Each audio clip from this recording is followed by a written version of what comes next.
Assalamualaikum warahmatullahi wabarakatuh. Tabi pun senang sekali hari ini Jumat saya bisa hadir di Desa Margototo, Lampung Timur, walaupun harus secara virtual karena kondisi COVID-19 yang membuat saya tidak bisa hadir secara langsung di depan Bapak dan Ibu sekalian.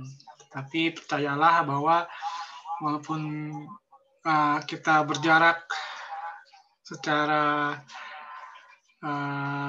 virtual, tetapi sebenarnya dekat di hati.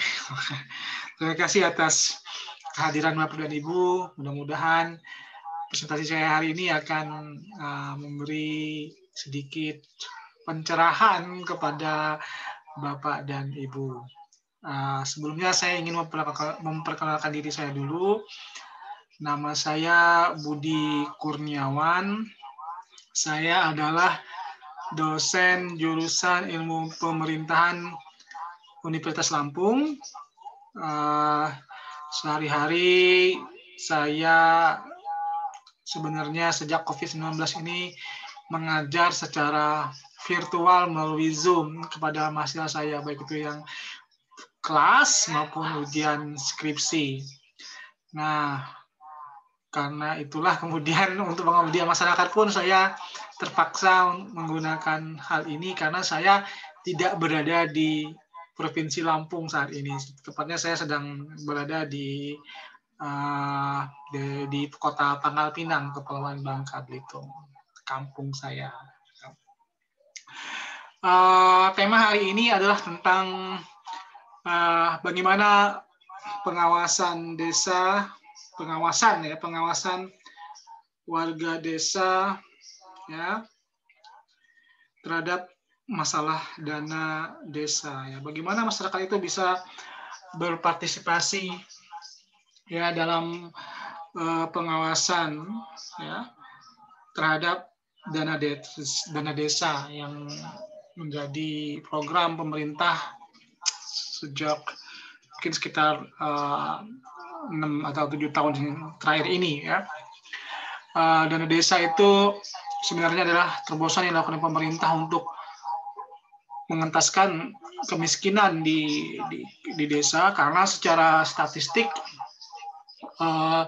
kemiskinan itu paling banyak di desa ya, dengan visi misi Presiden Joko Widodo untuk menempatkan desa sebagai prioritas dalam pembangunan, maka dicucurkanlah dana desa yang cukup besar sebenarnya.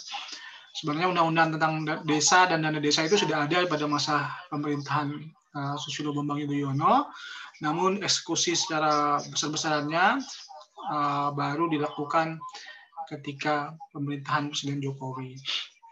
Nah, yang jadi permasalahan adalah bagaimana dana desa itu bisa mengentaskan kemiskinan ya di desa.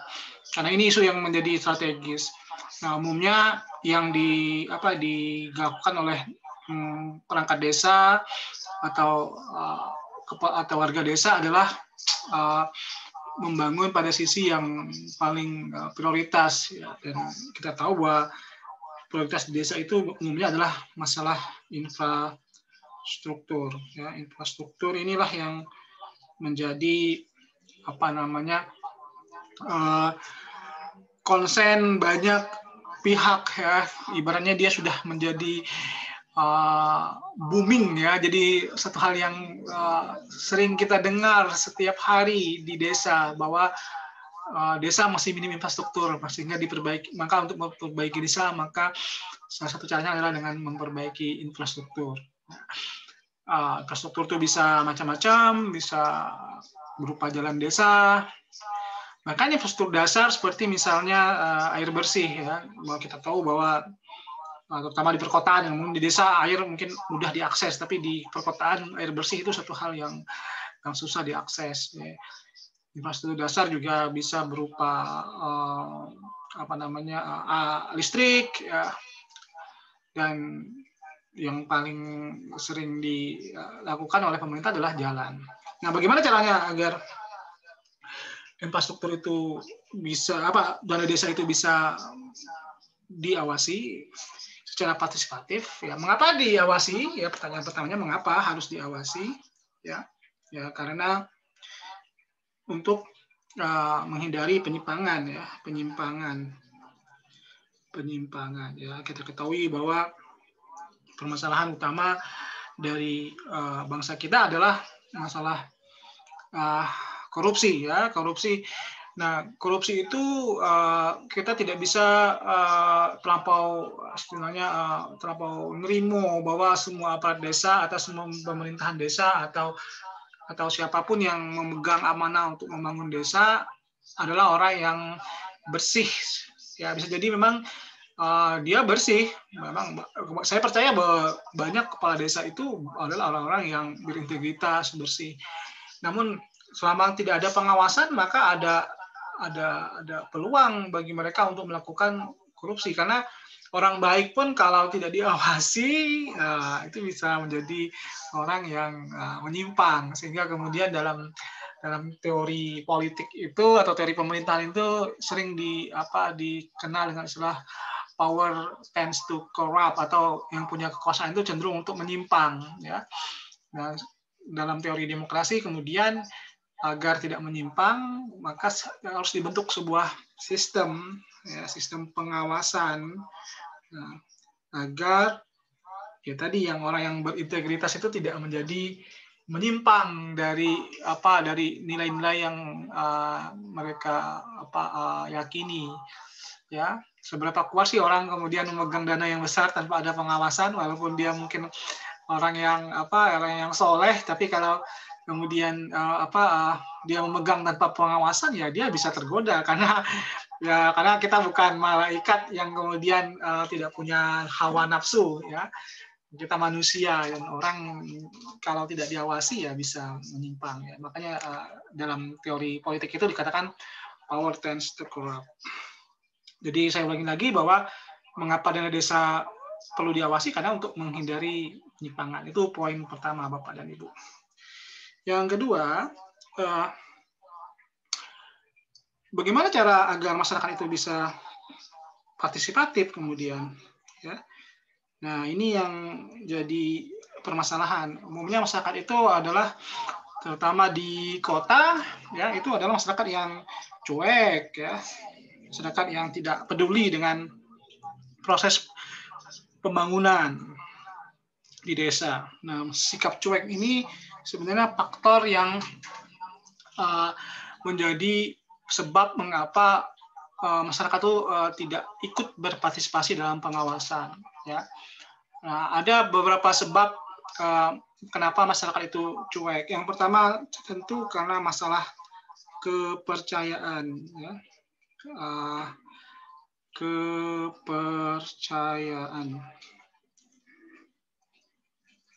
atau dalam bahasa Inggris disebut dengan istilah trust. Ya. Kepercayaan itu bisa jadi dua jenis ya. Kepercayaan terhadap sesama warga.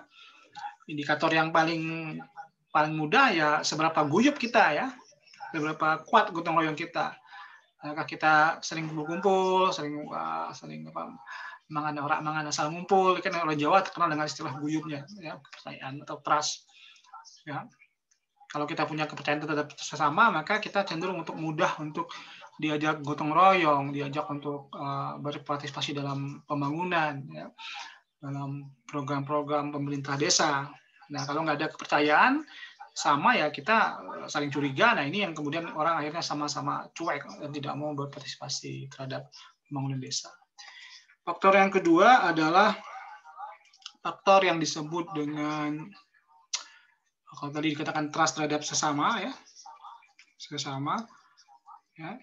sama warga.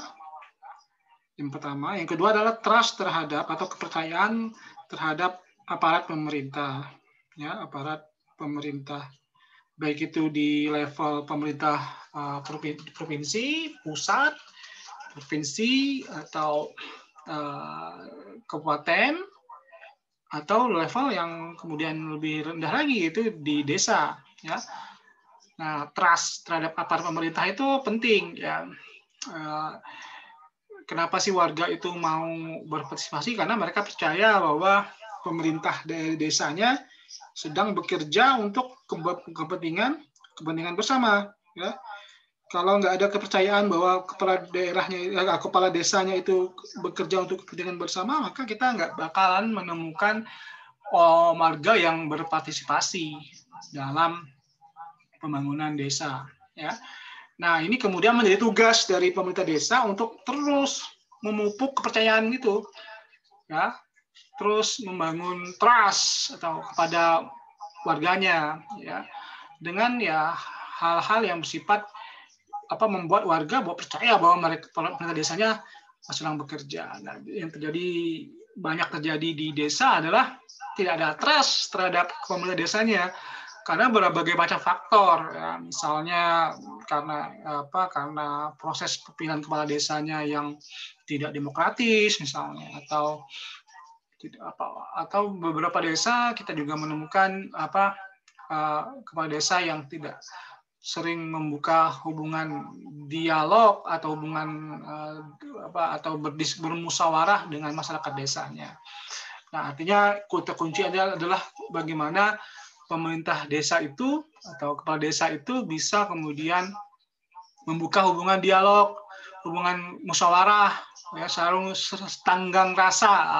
rasa dengan masyarakatnya, sering datang atau sering belusuan kalau bahasa Jokowi itu, ya, belusuan ingin melihat bagaimana apa kebutuhan masyarakat desanya, dan belusuan ini adalah salah satu bentuk bagaimana kepala desa itu menjalankan proses pemerintahan juga, ya.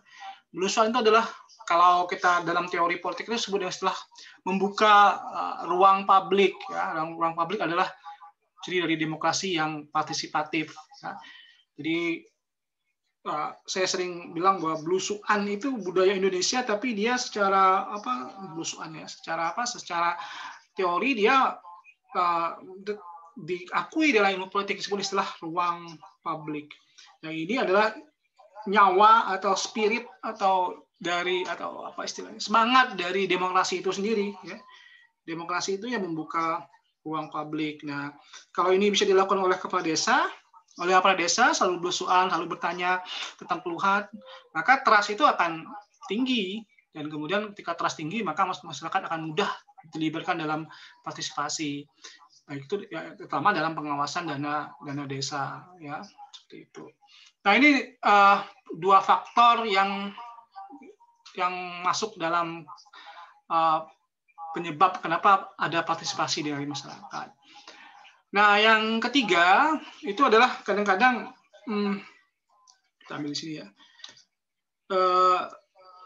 Masyarakat itu berpartisipasi jika pragmatis isunya. Misalnya mereka akan berpartisipasi lebih berpartisipasi dalam isu-isu yang bersifat proyek desa yang bersifat misalnya bantuan langsung tunai atau bansos, ya.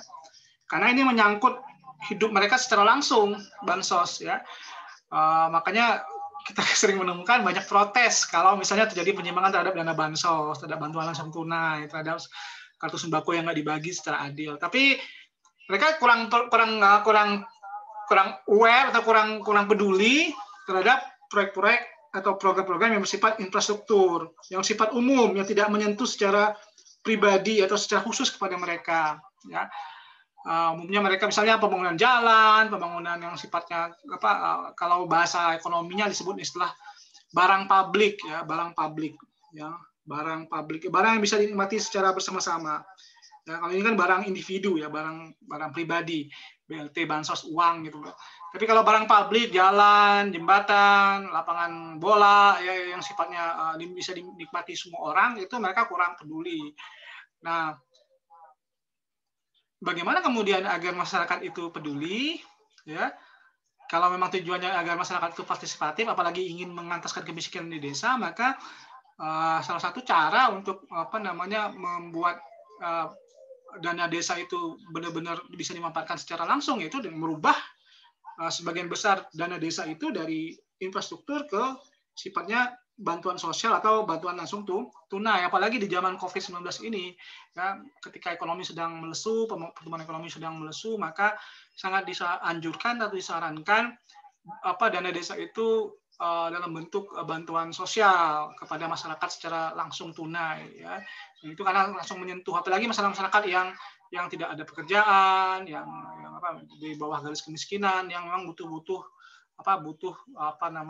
sentuhan langsung dari pemerintah daerah, dan lebih menahan anggaran untuk belanja infrastruktur. Kecuali infrastruktur itu kemudian bisa membawa efek atau dampak dengan terciptanya lapangan kerja di desa, ya kan, munculnya misalnya masyarakat desa yang punya penghasilan yang tadinya nggak punya penghasilan, tapi karena ada proyek infrastruktur dia bisa bekerja. Nah, itu tidak masalah ya kalau memang tujuannya ingin membangun infrastruktur tapi punya dampak yang luas kepada masyarakat desa. Nah, mungkin itu apa yang bisa saya sampaikan, ya. Ada 3 faktor kemudian yang munculkan mengapa ada partisipasi. Yang pertama adalah kepercayaan terhadap sesama warga, ya. Ini berhubungan dengan gotong royong, ya, guyup dan macam-macam, ya. Yang kedua, kepercayaan kepada aparat desa itu sendiri. Maka solusinya adalah kepada harus sering belusuan, sering berdialog dengan masyarakat. Ya, ini adalah inti dari demokrasi itu sendiri. Yang ketiga adalah merubah jenis programnya dari yang sifatnya awalnya infrastruktur atau yang sifatnya barang publik, tapi ke sifatnya langsung ke yang sifatnya barang pribadi atau private good kalau bahasa ekonominya, seperti bantuan langsung tunai, bansos dan macam-macam, yang kemudian masyarakat akan lebih aware terhadap jalannya dana itu dibelanjakan kemana. Nah, infrastruktur oke, asal itu punya multiplier effect atau punya dampak yang luas kepada masyarakat, misalnya terciptanya lapangan kerja, yang masyarakat yang tidak ada kerjaan lalu bisa bekerja di sektor infrastruktur, bisa membangun jalan dan macam-macam. Mungkin ini yang bisa saya sampaikan. Mohon maaf bila ada kekurangan. Tentu akan ada pertanyaan nantinya, silakan ditanyakan kepada Mas Himawan dan Mbak Lilih, ya.